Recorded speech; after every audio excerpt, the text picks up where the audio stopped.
Defenders says that authorities in China have been forcing political opponents into psychiatric hospitals and torturing them, and they've been doing this for at least the past decade.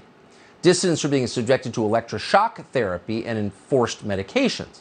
That report is based on testimony from 99 people over a period of 7 years. So to assess the authenticity of this and what it might mean, we're happy to speak to Gordon Chang, who's a senior fellow at the Gates Institute, author of The Great U.S.-China Tech War.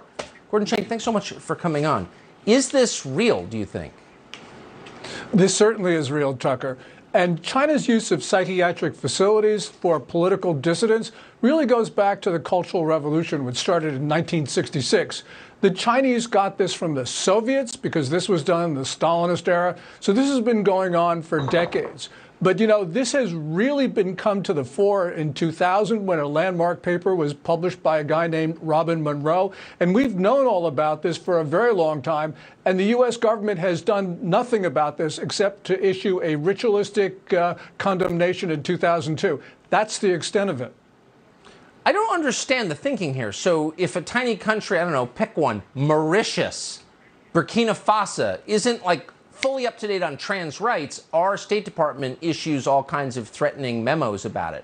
But China, the biggest economy in the world, is torturing political opponents with electroshock therapy and no one notices? How does that work?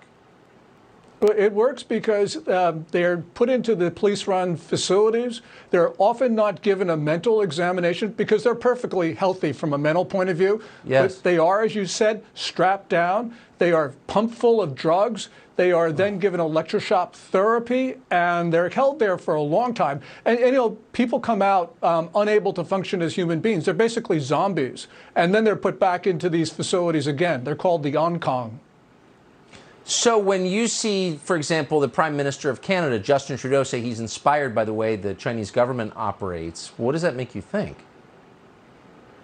I'm in Canada, and I can't tell you how disgusted I am by Trudeau.